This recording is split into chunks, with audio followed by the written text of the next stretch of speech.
जय हिंद, मी आदिल पटेल। सध्या आपण सोलापुरातील कुमटानाका या परिसरातील प्रेक्षक गॅस एजन्सी समोर आहोत।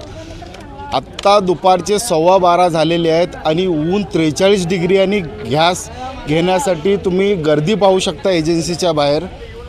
हे मोठमोठे अधिकारी एसीच्या रूममध्ये बसून फरमान जारी करतात, GR काढतात की गॅस एजन्सी समोर कुठचीही गर्दी पाहिजे नाही।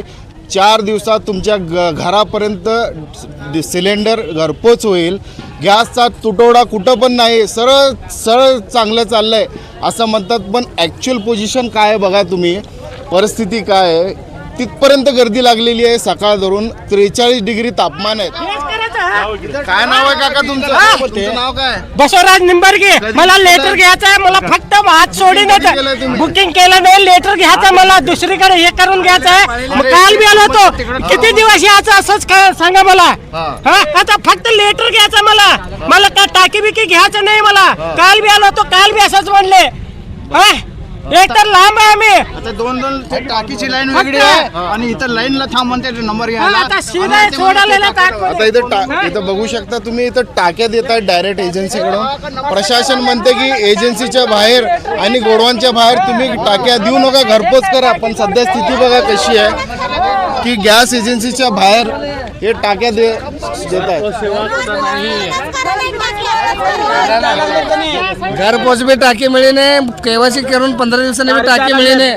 तुम्ही कधी केवायसी करून बुकिंग करून 15 दिवस झाले। आजची डेट दिलती आम्हाला, तरी टाकी घरपोच झाली नाही आमची। आम्ही लहान लेकरं घेऊन महिना झाला गॅस संपलाय, तरी आम्ही इथं येऊन उन्हाताला थांबलोय। मी 8 वाजता येऊन थांबली इथं, तरी सुद्धा गॅस भेटे नाही आम्हाला। महिना झाला आमचा गॅस संपून, महिना झाला। पहिला कुपनची आट लावली, परत आता म्हणते बाळ्यामध्ये चिठ्ठी आणा। इथं आल्यावर म्हणते ती चिठ्ठीचं काय नाही, तुम्ही जाऊन आणा। इथले कर्मचारी तुम्हाला बोलतात का व्यवस्थित? व्यवस्थित बोलते ती, पण ह्यानी म्हणते ती चिठ्ठी, तिथले लोक म्हणते चिठ्ठी आणा। इथं म्हणते ती तसंच कुठं ती नाही ये जा करायचं।